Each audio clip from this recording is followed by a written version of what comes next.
Shout out to Diego Maradona. I know he was there today, believe it or not. But hopefully he puts on a good show. I can't wait. In 1986, he was the captain of the world champion Argentina. He has played in the last 4 World Cups, and he holds the record for the best goal in all of World Cup history. Ladies and gentlemen, the one and only Diego Armando Maradona.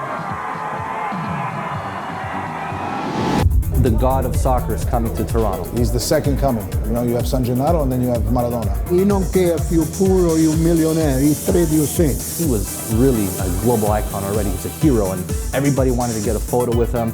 We all knew that we were there for one reason. People came to watch Diego. There was all kinds of questions. Oh, why was he here? Who's his brother? Maradona coming to Toronto, where people would least expect to see him, it's like he was free. It came to be that he was coming to visit family, and he was coming to play with his brother in this exhibition game in Toronto, Canada. It was all on short notice, but this was billed as his last professional game.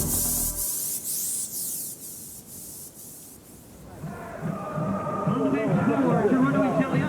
The bird in his store or what? He's in the play here? Midfielder wearing number 7, Miguel Ferreira. Wearing number 8, Ryan Singleton. Wearing number 12, Anthony.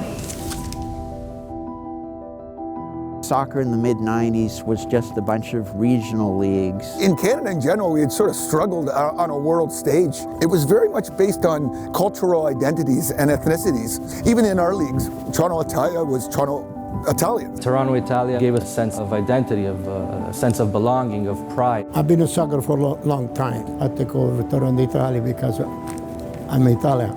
When I take over Toronto Italia, was Lalo Maradona, brother of Diego Maradona. As soon as I take Toronto Italia, we win everything. So me and Lalo Maradona, we talking, why we not bring your brother here for one game?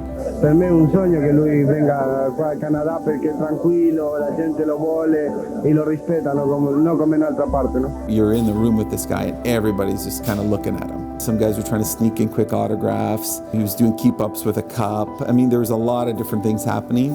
But funny story, in the change room where he kind of came to me and he says, listen, he goes, there's gonna be a lot of people here watching, but I promise that, you know, I'm gonna borrow it and I'm gonna give this band back to you. He played the game, he took it off, and he signed it. I mean, I have the band here. He brought it, came, and you know, and gave it back to me. It was great walking out. We were obviously nervous as players. Diego Maradona's walking with me out with the same color socks, shorts, and jersey. You say 6, 7, 8,000 people. It felt like it was 10,000, 20. It didn't even matter. It was packed. And I remember during the game, a lot of players wanted to give all kinds of passes to Diego. And on my halftime, I went and said, listen, you know, people already know that we're always looking to play the ball to Diego, so let's try to do something different. What are the odds that I'm playing in that game and covering him? And I'm so used to going up against like 6'3", 6'2", big guys trying to bump me around. And so I was determined I'm gonna win this head ball. So I jumped up. I didn't touch the ball as I jumped. I'm like, how did he didn't beat me, he was lower. And then I'm like, he handballed this. He did the hand of God, oh my Lord. He had a nice little laugh, he looked at me and laughed at me. It's pretty funny, and the whole crowd went crazy again. All this way, 6,000 people, you're not gonna, you know, eject Diego Maradona. I mean, he was 36 years old at that time. Definitely was not that when he was like 20, 22, 23, but you can see that he was a special player. 2 minutes after the goalie substitution. And Diego's got a corner. You know, security's around the track, trying to back people away so he can get, you know, a good 5-6 yards to run on the ball. And he just puts a spin on a ball. The ball came over my head, so I just let it go. My goalie will take it. But all of a sudden they said goal.